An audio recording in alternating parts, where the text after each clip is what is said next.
Hoy vamos a entrar en una gran civilización. Hoy empezamos nuestro viaje por la India.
Habíamos visto cómo la civilización occidental está fundamentada sobre los pilares de la cultura griega y cómo la cultura griega había creado la lógica con la cual funciona Occidente, la lógica de Aristóteles, y cómo esa lógica hablaba de cómo las cosas no pueden ser y no ser de la misma manera y al mismo tiempo, principio de identidad.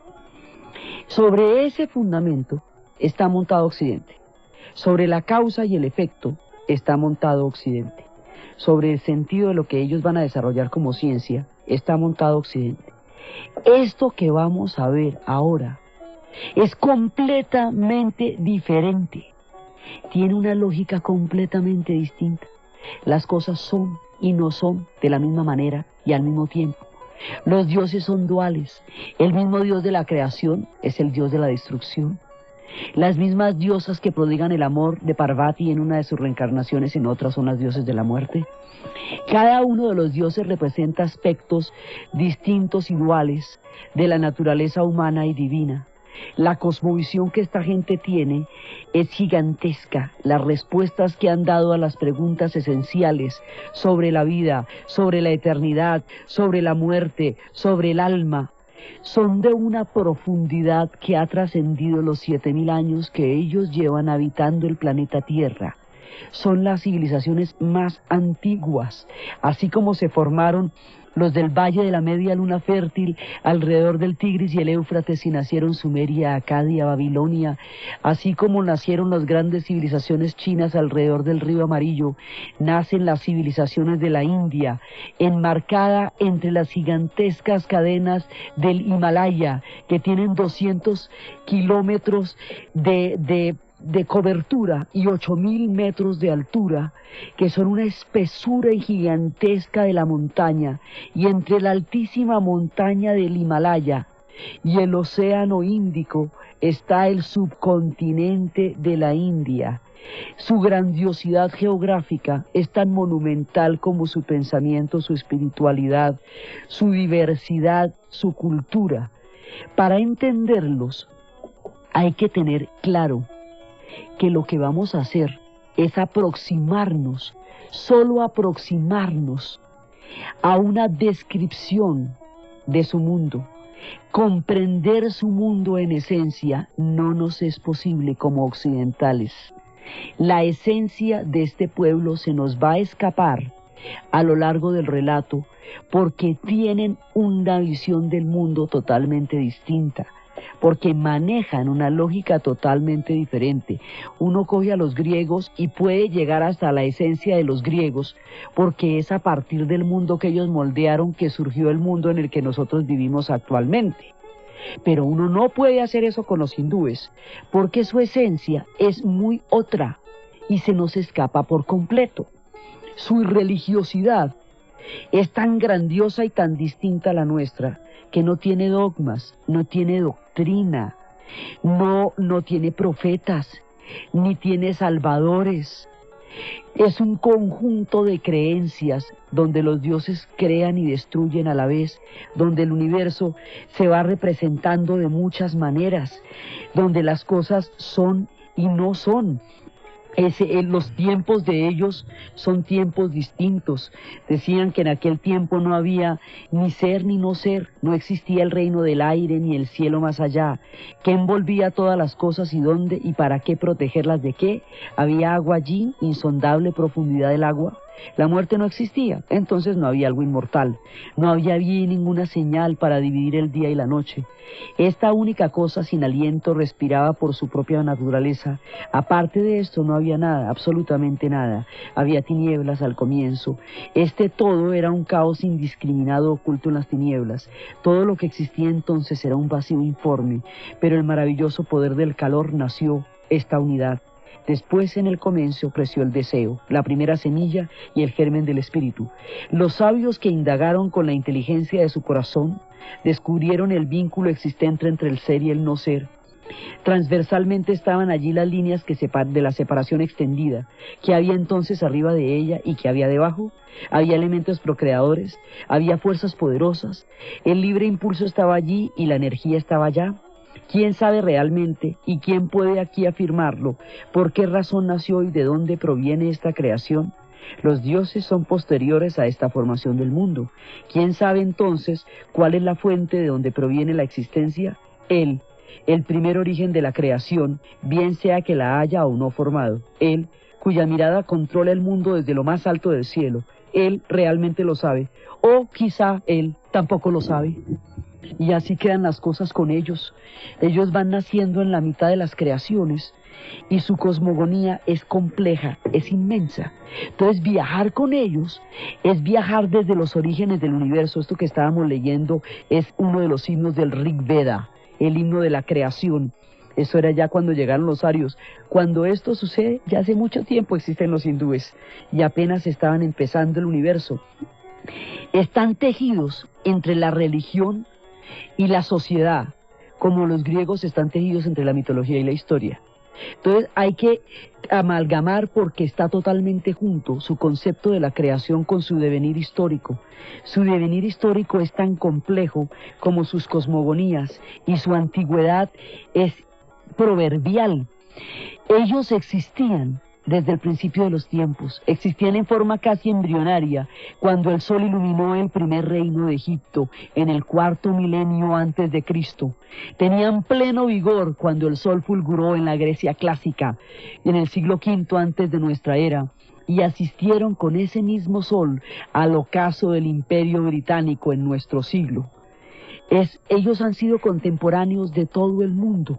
Su cultura más o menos la situamos entre el siglo, más o menos entre el año 3000 antes de Cristo y el siglo XVII de nuestra era. Va surgiendo el hinduismo de forma ininterrumpida, compleja, maravillosa, y va entrelazando cada uno de los relatos entre una inmensa geografía. La inmensa geografía del subcontinente indio está regada por un poco de países hoy que forman parte de estas grandes tierras, que son una cantidad de pueblos que comparten una misma forma, digamos, formas comunes de vida, entre las cuales están, hoy por hoy son estados independientes. En la actualidad toda esta zona está dividida en lo que comprende Afganistán, Bangladesh, Bután, India, Nepal, Pakistán y Sri Lanka. Todos estos países forman esta gran India histórica. Estos estados hoy son diferentes aspectos de culturas que están profundamente tejidas las unas con las otras. Las civilizaciones más antiguas empiezan al sur y los invasores van a llegar por el norte. Entonces uno dice, pero ¿cómo van a llegar los invasores por el norte si el norte tiene la gran cordillera del Himalaya? ¿Cómo se van a meter por esa cadena? Pues porque en verano la cantidad de nevados de las nieves se deshielan, se vuelven ríos, los ríos se vuelven canales y a través de esos canales pueden entrar los navegantes. Así que una gran sucesión de invasiones ha venido atravesando la India a lo largo de su historia y se van encontrando con los pueblos primigenios del sur de la India, los pueblos dravídicos. La primera evidencia de civilización que nosotros tenemos de ellos son unos reinos muy antiguos que se llaman los reinos de Mohenjo-Daro y de los reinos de Harappa. Esos reinos de Harappa y Mohenjo-Daro, que fueron descubiertos hace relativamente poco, en esos reinos ya había un nivel de civilización impresionante, y esos reinos que corresponden a la parte de lo que hoy sería Pakistán, y son de los desplazamientos más antiguos, y en esos reinos ya había toda una evidencia de civilizaciones, ya había en esos reinos tan antiguos que se sitúan alrededor de 4.000 años, hacia 3.000 años antes de Cristo, en el Valle del Indo, ya en ese momento se hablaba de ciudades planificadas, de edificios construidos sobre varios pisos con ladrillos cocidos. Ya eran ciudades que podían competir con Mesopotamia y Egipto, los reinos de Harappa y de Mohenjo-Daro, año 3000 antes de Cristo. Ahora, esos reinos están cifrados en unos códigos. Tienen, digamos, sus secretos están en unos códigos que todavía no hemos descifrado. Cuando hablamos de pueblos de remoto pasado, hay que decir que el pasado es tan provisional como el futuro, porque siempre se puede descubrir algo que desmienta o nos remita más antiguamente en el tiempo, o nos haga pensar de otra manera o interpretar de otra forma el pasado. Así que el remoto pasado siempre es provisional, siempre queda en lo que hasta el momento sabemos. Cuando se descifren esos códigos y esos sellos de la civilización Harappa y del Mohenjo-Daro, que eso llegará a su tiempo porque finalmente se han descifrado muchas otras cosas, entonces nos llenaremos de sorpresas y de estupor ante estas grandes civilizaciones. Por ahora sabemos que existieron y que ahí hay evidencias de hinduismo. O sea, el hinduismo ya no llega solamente cuando los arios aparecen como invasores del norte, ya ahí hay evidencias del hinduismo como una forma de ver el mundo. A este pueblo, como pueblo lo llamamos indios. Eso es la manera como ellos se llaman, es el gentilicio, indios. Y nosotros, en los americanos, nos dicen así porque creían que habían llegado a la India cuando aparecieron por estas tierras. Hindú hace referencia es a la religión. Uno dice los hindúes cuando está hablando de los pertenecientes a la religión del hinduismo. Cuando está hablando de los nacidos en la India, los va a llamar indios. Entonces ellos, el hinduismo como religión, tiene vestigios desde la época de los reinos de Harappa y de Mohenjo-Daro. Cuando empiezan a llegar del norte los invasores arios, se van a encontrar con un pueblo primigenio que son los dravídicos. Esos dravídicos o dravidianos son los primeros, de los que primero conocemos. Se van a encontrar con los arios. Los arios son pueblos rubios, son pueblos de tez clara. Los dravídicos son pueblos de tez aceituna, oliva, de tez oscura. Estos pueblos se van a encontrar y van a aprender una manera muy particular de coexistir, que uno no se imagina, que es la que vamos a ver después.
Van llegando los arios. La llegada de los arios es muy importante porque se habla de la lengua que ellos traen, que es el sánscrito, y los arios eventualmente van a empezar a escribir los libros con los que se conoce el hinduismo, digamos, no la doctrina, porque ellos no tienen una doctrina. Los relatos del hinduismo se van a conocer a través de los libros que traen los arios. Y los libros que van a escribir los arios se llamarán los Vedas. El Rig Veda, todo lo que son los Vedas. Y luego vendrá otra oleada de libros que van a traer con ideas de la creación, los mitos de creación que se llaman los Ushpandat. Luego vendrá otro libro, que es el libro del iluminado, que se llamará el Bhagavad Gita. Y luego vendrán las grandes aventuras y las epopeyas de Rama y de Krishna y de sus reyes y de sus grandes dioses, que se llamarán el Ramayana y el Mahabharata. Entonces hay toda un seguimiento de textos del florecimiento de una cultura tan magnífica y tan inmensa como esta. Entonces van a llegar los arios, y los arios van a ser conquistadores, y van a estar allá. Y resulta que aquí van a pasar unas cosas muy raras. Después van a llegar otro poco de pueblos, a ellos los va a invadir todo el mundo. Por allá pasaron pues desde los davídicos, que estaban después los arios, después van a pasar los persas, que van a llegar al norte de la India, después van a pasar los griegos en la época de Alejandro, que van a llegar detrás de los persas, después van a llegar los grandes imperios, después van a tener historias cíclicas, después van a pasar los mongoles por ahí, van a tener el imperio mogol, después va a pasar mucha gente, van a pasar los británicos, bueno, todo el mundo va a pasar por la India. Entonces, las antiguas civilizaciones que recibieron el influjo de tantos pueblos que bajaban por el Himalaya, como cada pueblo era distinto, cada uno tenía un origen cultural y una forma de religiosidad distinta, había que convivir en el mismo territorio. Pero la idea era que no íbamos a matarnos unos a otros, ni a imponer un dios sobre otro, ni una forma de religión sobre otra. Entonces, para que todo el mundo pueda vivir, cada cual en su parche y cada cual con su cuento, se inventaron un sistema que es como ciertos árboles que existen en la naturaleza, de donde comen 4 o 5 especies diferentes, pero no entran en conflicto porque cada una come una parte distinta del árbol. Uno se come el tallo, el otro se come las hojas, el otro se come la parte de arriba de la copa del árbol. Pues se inventaron el sistema de castas. Entonces, con el sistema de castas, cada cual puede pertenecer dentro de su círculo a su propia cultura, sin enrosarse con la otra. Entonces están las castas de los brahmanes, de los sudras, de los kshatriyas, de los vaisyas, y cada una de estas castas corresponde a un periodo histórico, a un pueblo y a una invasión particular que haya llegado a la historia de la India, y decidieron organizarse así desde hace 7000 años. Hoy por hoy, con la modernidad, esto tiene muchas interpretaciones y muchos sentidos, pero originalmente era una manera de coexistir muchos pueblos sin fusionarse y sin matarse los unos a los otros. Digamos, no es una estructura como la de Occidente, donde llegaba un pueblo y acababa con otro y se ponía sobre él, sino que son maneras de coexistir todos. En Oriente, lo importante no es la identidad, porque de eso todo el mundo tiene una clara notificación en el momento de nacer. Lo importante es la pertenencia. Es la pertenencia suya a la casta la que le da sentido a su vida en esta pedazo de la tierra. En Occidente, la identidad es un problema fundamental, porque no hay puntos claros, los referentes de quiénes son las personas y quién vinieron a ser no son claros. Dentro del mundo chino y dentro del mundo hindú, esto es tan claro que nadie se pregunta exactamente eso, se preguntan otras cosas. La civilización de la India va a ser tan maravillosa que junto con la China van a moldear el Asia. O sea, básicamente los pueblos del Asia o parten de las raíces de la India o parten de las raíces de la China, pero unos y otros no escapan al influjo civilizador de estos dos grandes pueblos. Y la otra civilización matriz grandísima, que es la que une el Medio Oriente con el Asia Central, es Persia. Entonces Persia, hoy llamado Irán, y desde siempre, desde antes llamado Irán, ese país es el que enlaza el Medio Oriente y el Asia Central, es decir, la civilización más próxima del Oriente. Pero del lejano Oriente India y China son las que van a ejercer el mayor influjo civilizador, y todas provienen de una o de la otra. Entonces, el universo de los hindúes es un universo que consta de muchas miradas y de muchos aspectos.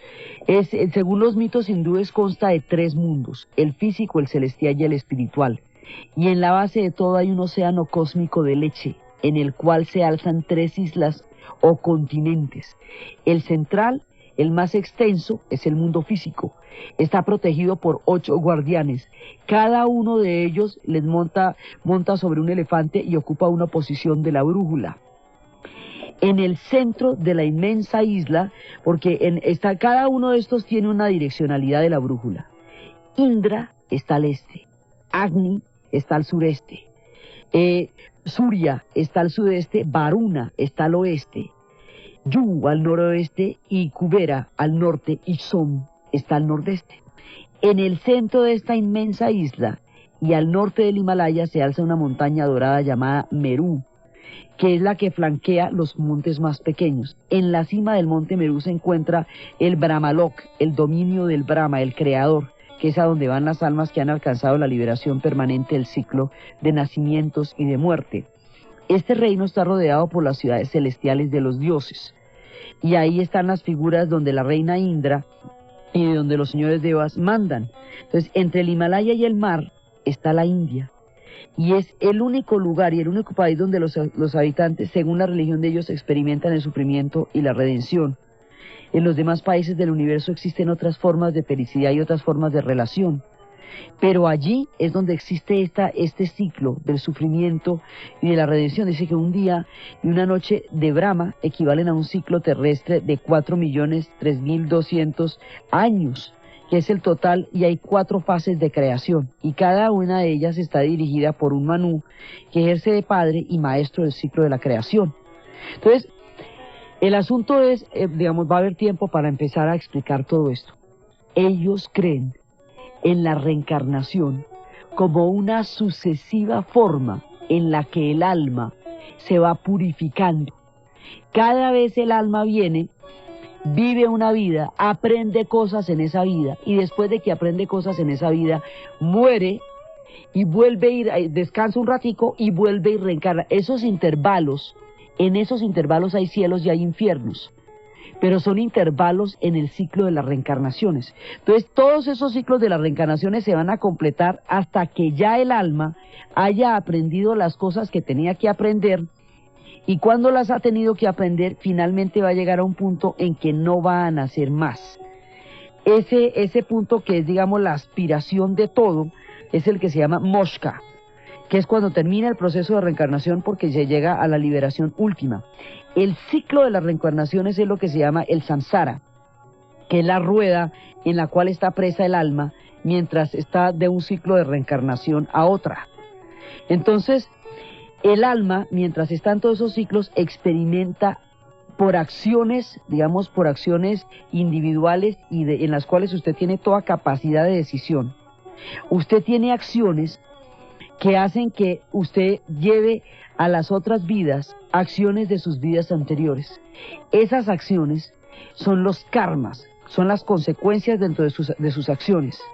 ¿Sí? Y cuando esas acciones están acompañadas de generosidad, de cumplimiento del deber, de una ética, de una verdad y de una ayuda y de un amor, son los dharmas. Entonces, los dharmas son, la generosidad de la vida y del espíritu. Los dharmas que usted hace también va para la otra vida. Y los karmas, es decir, aquellas acciones sobre las cuales usted ha generado procesos de, las acciones en general, hay buenos karmas, pero en general los karmas tienen que ver con las acciones que son contrarias, que son acciones de, no existe un concepto de pecado, existe un concepto de impureza. Y existe un código ético, cuando usted contraviene ese código, cuando usted hace acciones que no son buenas, va generando karmas, y esos karmas se le presentan en las siguientes vidas. Entonces, ellos creen en un gran universo de vidas y de reencarnaciones, que llega a un punto en el cual para la cadena de las reencarnaciones, que es el Moksha, que es a donde quiere llegar todo el mundo. Mientras tanto, cada cual está en su vida, viviendo lo que tiene que vivir. La pertenencia a las castas está determinada por el punto de reencarnación. Entonces, ellos tienen una religión muy compleja porque es totalmente distinta a la religión de los pueblos monoteístas. Las religiones del libro, el judaísmo, el cristianismo y el islam, son religiones de un solo Dios, donde existe un libro en el cual está contenido todo, donde la interpretación de ese libro es la que determina el contenido de la religión, donde existe un Mesías que va a salvar de una determinada situación de caos o de desorden o de pecado en el mundo, donde existe un profeta que anuncia ese Mesías. En el hinduismo no hay Mesías, no hay profetas, hay dioses. Esos dioses reencarnan y tienen diferentes reencarnaciones. Entonces hay una trinidad que es la de Brahma, Vishnu y Shiva, y cada uno de ellos tiene las reencarnaciones, los llaman avatares. Dentro del hinduismo nadie va a venir a salvarlo a usted. Usted se salva solo, de acuerdo con sus propias acciones, en su propio ciclo de las reencarnaciones. Y a pesar de que su ciclo es completamente individual, influye en la cadena cósmica de la vida, porque toda acción genera cadenas buenas o malas según su naturaleza dentro de la totalidad del cosmos. Entonces ellos van a desarrollar una religión tan compleja que cada que viene alguien con otro Dios lo acomodan ahí sin problema. Van a ser impresionantemente flexibles, y la flexibilidad del hinduismo es la que permite que todo el mundo quepa ahí. Hay una condición: haber nacido en el suelo de la India. Eso es lo que lo hace a usted parte de todo este ciclo, haber nacido en el suelo de la India. Entonces van llegando y cada cual llega con su Dios, y ellos se corren y ponen ese Dios ahí. Entonces ninguna religión los confronta, porque todas pueden ser absorbidas por él, porque en el gigantesco panteón hindú cabe cualquier interpretación de lo sagrado.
La forma de religiosidad del hinduismo es infinita.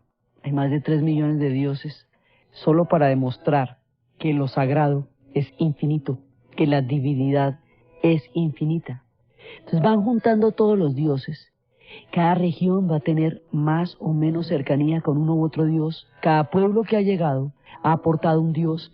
Entonces esta religión es tan flexible que va absorbiendo a todas las demás, y ninguna religión logra sobresalir al interior de ella misma, porque ella misma se hace una con todas las religiones que lleguen, una con todos los dioses que lleguen, y los acomoda con tranquilidad en su sentido de lo sagrado.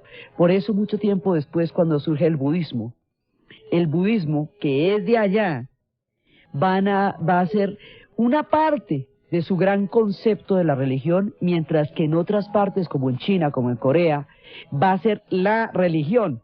Digamos, su desarrollo histórico va a ser muy grande es en las otras partes del Asia, porque al lado del hinduismo, las religiones logran apenas ser periodos o épocas, o parte de su mirada de lo sagrado, pero el hinduismo sigue envolviéndolo todo. Entonces de ahí también van a salir otras, el jainismo también, todo esto son variantes, lo que ellos lo van a volver variantes de lo suyo, pero lo suyo siempre va a ser el hinduismo. La única que es completamente diferente, que va a llegar mucho tiempo después, será el islam, porque es una de las religiones del libro. Entonces cuando se encuentran con las religiones del libro, se encuentran con un universo religioso diferente. Ellos no tienen ningún problema en acomodar a Alá con todo y Corán dentro del panteón hindú, no tendrían ningún problema con eso. Lo que pasa es que esa religión es monoteísta.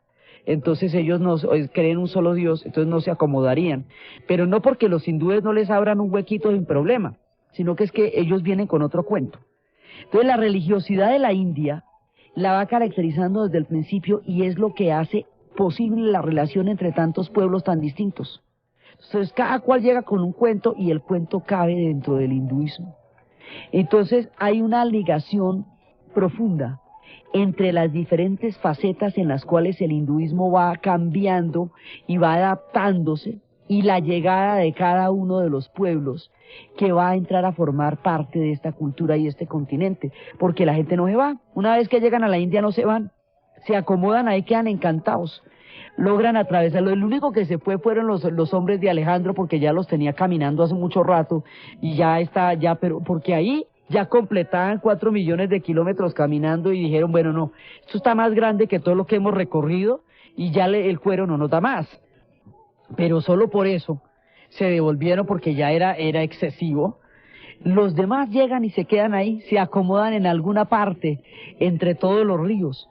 Entonces, paralelamente a la llegada de todos los pueblos, y a, digamos, como esta especie de yuxtaposición de pueblos, unos junto a otros, que se van armando los sistemas de castas y los sistemas religiosos, como una manera de incluir en el cosmos. Esta es una religión que incluye, va a todo el mundo, lo va metiendo allá. Entonces, dentro de todo eso, pues ellos tienen cualquier cantidad de mitos, cualquier cantidad de versiones, porque son tantas como diversos son los pueblos que las habitan, y diversas son sus ideas de lo sagrado y de lo divino. Entonces no es, no es un cuerpo de doctrina, no se dice, mire, ellos creen en esto, ellos básicamente creen en la reencarnación, y la relación que tienen con la religión es ritual, es a través de los ritos de adoración, porque no hay, digamos, no hay un cuerpo doctrinario que vaya a decir esto es de esta u otra manera, no hay una teología que diga esto es de esta u otra manera. Existe una verdad para cada ser humano, para cada etapa de la vida y para cada etapa del universo. No existen verdades universales ni inexorables. Las verdades van transformándose según las transformaciones del alma. Entonces no existen dogmas, es decir, no existen opiniones o no existen... digamos, no existen creencias que no puedan ser cuestionadas de ninguna manera, porque todo esto va mutando dentro de los ciclos. El tiempo en Occidente es un tiempo lineal. El pasado es pasado, el futuro no ha llegado y el presente aquí estamos, y al pasado no volvemos. En la India los tiempos son cíclicos. Las cosas que han sucedido en el pasado volverán a suceder en el futuro, y lo que no ha pasado nunca no pasará jamás.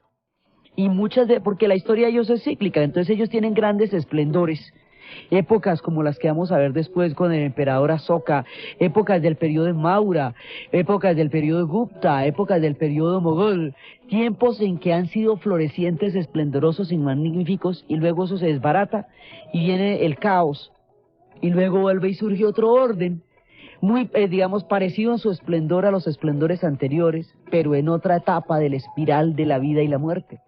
Entonces para ellos los tiempos siempre vuelven, las cosas siempre vuelven a pasar de una u otra manera, con significados diferentes y en estados de alma distintos, pero vuelven a pasar. Entonces su concepto del tiempo es totalmente distinto.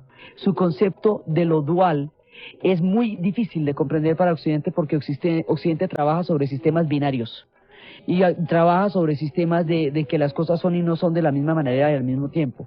Estos trabajan con que las cosas son y no son de la misma manera y al mismo tiempo. Y trabajan en la relación entre el ser y el no ser. Entonces, están en otro plano del universo. Entonces, la idea es irlo como contando. No porque lo podamos comprender, sino porque simplemente podemos llegar a narrarlo. Es lo que podemos hacer, narrarlo. En el comienzo, Ajiva, el sol, era inexistente.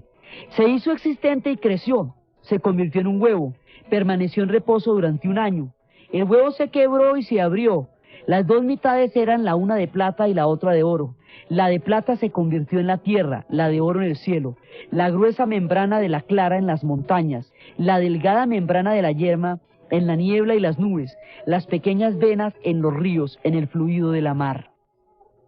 Y así, esto es el Ushpandat, que son, digamos, eso es uno de los textos esotéricos incluidos en la literatura védica. Ellos van narrando de diferentes maneras lo que es su concepto del universo, y tienen diferentes principios. Es verdad, en un principio existe un universo que era agua, nada más que agua en la mar. Las aguas se interrogaban anhelantes, ¿cómo podremos reproducirnos? Trabajaron fervorosamente, y cuando lograron calentarse, se produjo un huevo de oro. El año realmente no existía, pero este huevo de oro flotó por espacio de más o menos 1 año. De esta manera, en el espacio, el tiempo de 1 año, se produjo un hombre. Él quebró este huevo de oro. No había entonces en verdad ningún lugar en calma, solo este huevo de oro llevándolo a él. Este huevo de oro flotó durante el espacio en un tiempo como de 1 año. Al concluir trató de hablar. ¡Bu! Dijo, y de esta palabra se convirtió en la tierra. ¡Va! Y esta se convirtió en el aire. ¡Va! Y esta se convirtió en el cielo del más allá. Él nació en una vida de 1000 años, y así como uno puede ver en la distancia la orilla opuesta, él podía divisar la otra orilla, el fin de su vida. Deseoso de tener descendencia, se fue cantando alabanzas y trabajando arduamente. Alcanzó el poder de reproducirse dentro de su propio ser. Con el aliento de su boca creó los dioses. Los dioses fueron creados entrando al cielo, y esta es la divinidad de los dioses. Habiéndolos creado, hubo luz para él. Con el aliento que desciende creó los asuras. Los asuras fueron creados entrando en la tierra. Habiéndolos creados, creó la oscuridad para él. Vea, mire, esto es bien sollado. Crea la luz para él y al mismo tiempo crea la oscuridad para él. Porque las dos cosas son absolutamente importantes. Él pensó, en verdad he creado el mal para mí, puesto que después de haber creado a los asuras, existe la oscuridad para mí. Ahora la luz estaba allí para él, creando a los dioses, y de esto él hizo el día, y la oscuridad estaba allí para él, creando a los asuras, y de esto él hizo la noche. Estos son el día y la noche. Él nació con una vida de 1000 años, y así como uno puede ver en la distancia la orilla opuesta, él podía divisar en la otra orilla el fin de su propia vida. Así es que van creando. Entonces, eso es como la creación del universo. Cuando van creando los universos, van creando unos dioses. Brahma, el creador, es el señor de toda la creación, está encima de la adoración humana y está dedicado por todos los templos, tiene 4 caras orientadas en 4 direcciones del espacio, porque es el creador del universo. Originalmente tenía 5 rostros, pero Shiva, que es el otro creador, destruyó al 5.º porque Brahma lo ofendió. En sus 8 manos están sujetas los 4 Vedas, que son los que representan el conocimiento.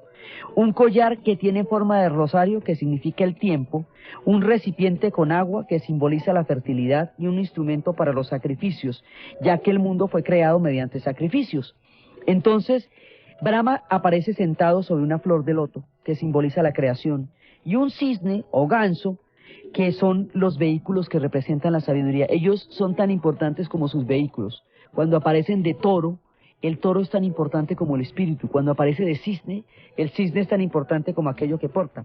Entonces está el creador. Vishnu es el encargado de preservar la vida y a los seres vivos. Él es el responsable del destino de los hombres. Siempre se pone azul, es el que aparece azul en todas partes. Sí, y entonces él tiene reencarnaciones. Ellos llaman a las reencarnaciones avatares. Y cada una de ellas representa a otro dios. Entonces, una de esas reencarnaciones es Krishna. Otra es Rama, que se le asocia con el amor altruista, que es el que induce a pensar en los demás y es un héroe erótico.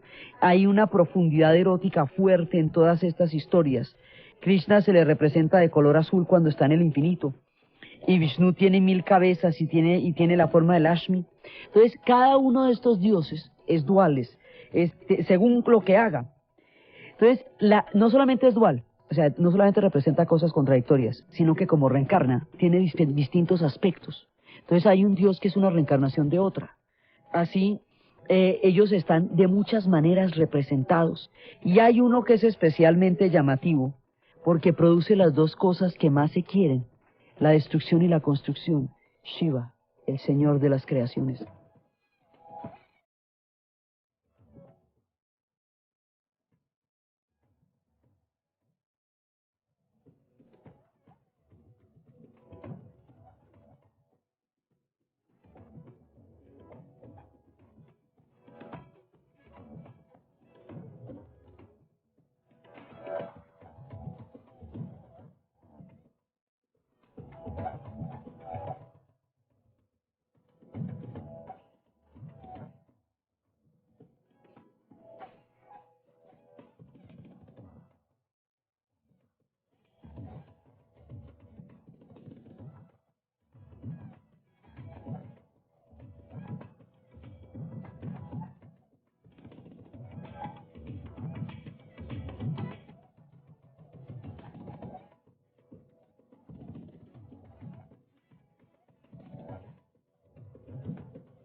Shiva es el dios de la destrucción y es el dios de la creación.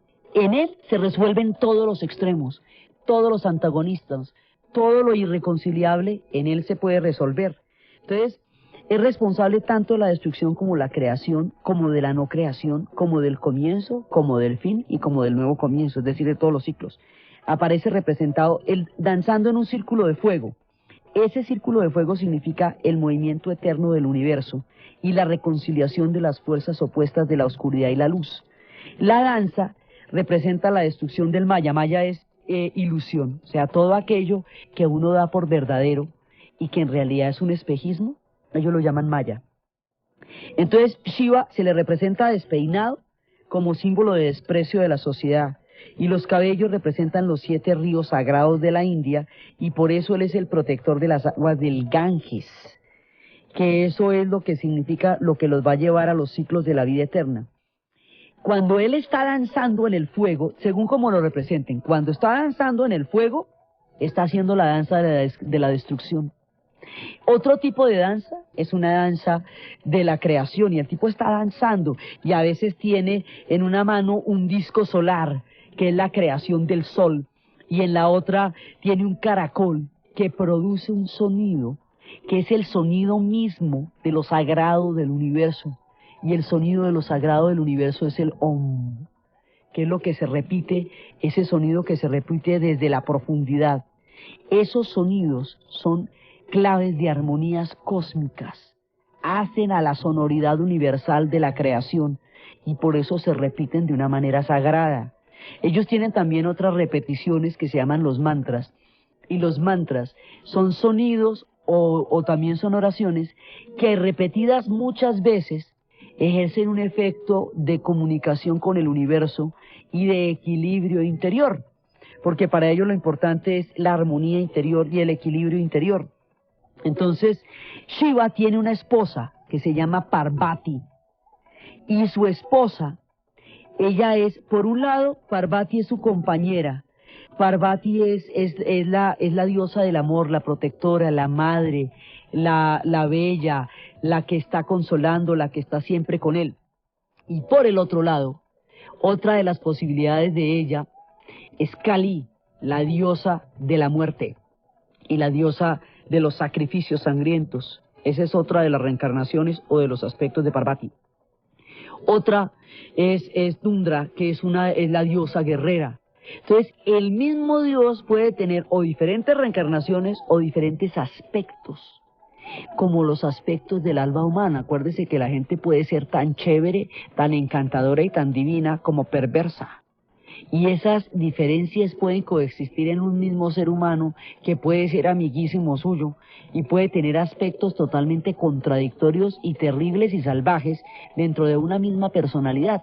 Pues los dioses tienen toda esta cantidad de facetas dentro de una misma mirada del cosmos. Son duales, reencarnan, representan diferentes formas en las cuales se hace visible los aspectos de su manifestación del cosmos. Entonces, estos dioses van creando toda una constelación Y sus historias son las que van a ser narradas en el Ramayana y en el Mahabharata. Y todos estos dioses también se van a encontrar con Rama. Cada uno de ellos tiene una manera de consignar los elementos. Cada uno de ellos representa una forma. Él llama a los viejos dioses. Y ellos están así escritos en los textos del Rig Veda. Y la redacción del Rig Veda se remonta a 1500 años antes de Cristo. Y ya tiene la descripción de la religión hindú. Entonces dice, por ejemplo, Indra es el hijo del cielo y la tierra. Ellos distinguen los dioses y los elementos. Entonces estos son los elementos. Indra es el hijo del cielo y la tierra. Y Krishna, Vishnu, Rama, Parvati, esos son los dioses. Y el huevo es la creación del universo. Entonces Indra es el hijo del cielo y la tierra y es el rey de los dioses y nació en la época en que Vitra, el demonio de la sequía, había conseguido hacerse con el control de la atmósfera y estaba impidiendo que las nubes dejaran caer la lluvia sobre la tierra reseca, que estaba abrasada por un calor absolutamente implacable. Todos los humanos desesperados elevaron oraciones que le pidieran al Salvador, un Salvador que fuera capaz de derrotar a Vitra y traer de nuevo la lluvia, y en respuesta a las oraciones de la desesperación de los humanos nació Indra. Pues como muchos otros dioses tenía 4 brazos que agitaba con energía, ellos todos tienen varios pares de brazos. El dios recién nacido se levantó de inmediato con toda su majestad y dejó a su hermano gemelo Agni dormido en la cuna. Agni, que es el dios del fuego, él no podía combatir la sequía porque él es el dios del fuego, por eso necesita el poder de Indra, el señor de la atmósfera y el protector de las cosechas. Entonces Indra tomó el arco iris y lanzó un rayo como un proyectil, y en la tercera mano llevaba la espada y en la cuarta una mano libre. Bebió copa tras copa de un licor llamado soma. Esto del soma es impresionante porque el soma es una sustancia alucinógena de un poder enorme que los dioses constantemente beben y que los mantienen en trances. Entonces bebe el poderoso licor soma y ofrece a sus adoradores cada vez con más valor cada trago. Entonces empieza a tener el poder de transformarse en cualquier cosa que deseara, lo cual es una ventaja para la guerra. Entonces se va armando de armas prodigiosas y el efecto del soma lo hace volar hasta los cielos a encontrarse con Vitra y a poderse enfrentar con él. Entonces se mete en una torre de nubes y desde ahí controla la lluvia y va cambiando las formas. Entonces Indra lanza un ataque y empieza una pelea entre estos dos y el uno cae de una torre, entonces desaparece entre las nubes y luego el otro queda destruido y viene la sequía y permanece en la atmósfera, porque el clima de la India oscila entre los monzones y las terribles sequías. En las sequías muere todo el mundo y en las humedades es donde renace. Entonces para ellos esta lucha determina toda su relación con el cosmos. Entonces Indra se enteró de que había un Brahman de 3 cabezas que rezaba y ayunaba, y entonces esta forma de vida le fue dando el poder para llegar a destruir a su enemigo. Entonces, mientras otros velaban y dormían, este se enteraba de la sabiduría y empezó a través de las meditaciones. Entonces empezaron a tratar de distraerlo para que no medite y le mandan unas doncellas celestiales que bailaron y nada. Le mandan de todas las tentaciones, nada. Entonces el dios se acerca y lanza un rayo contra él y así lo corta. Entonces se va dando esta lucha y lo va cortando y las cabezas se convierten en gorrión, en perdiz y en pájaros.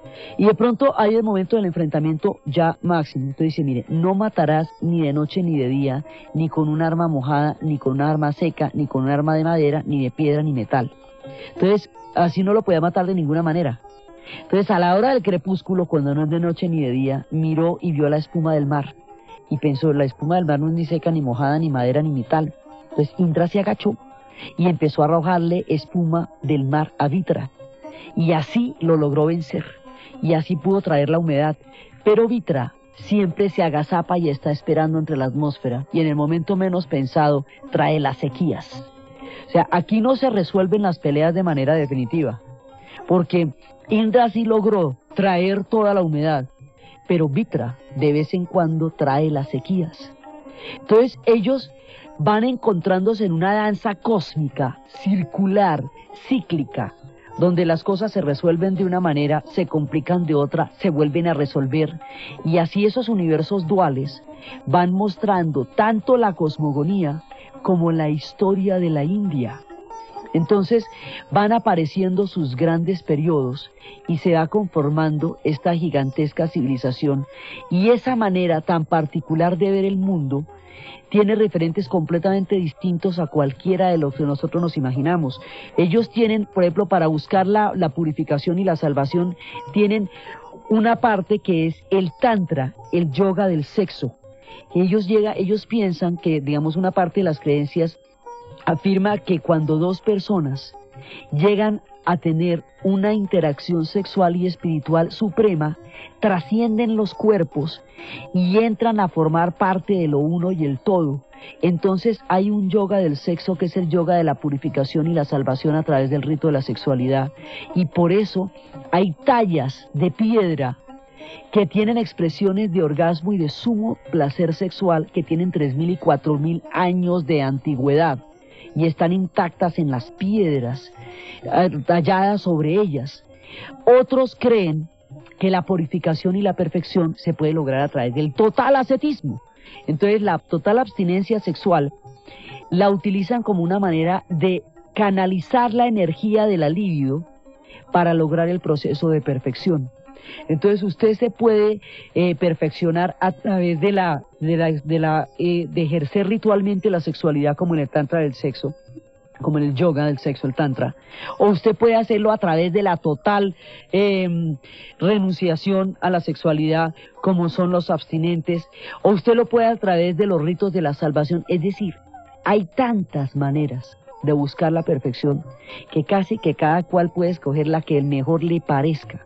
Entonces usted no puede decir, no, es que en el hinduismo la sexualidad está vetada porque esa energía se va a utilizar de otra manera. No, eso también pasa. No, es que en el hinduismo la sexualidad es el ritual de perfección. Eso también pasa. No, es que en el, digamos, no existe una manera de generalizarla. Escapa a toda definición, porque cada cual puede optar por la aproximación religiosa que mejor le parezca dentro de su propio e individual camino de la búsqueda de la perfección a través del ciclo de las reencarnaciones, con el objetivo de llegar al punto en que no reencarnen más. Entonces, por eso, una de las cosas que más puede confundir a los occidentales es que haya algo que no puedan definir, que no puedan generalizar, porque lo que no pasa con esto no se puede guardar en ningún cajón, usted no lo puede coger en la mano, no lo puede pesar, no lo puede medir.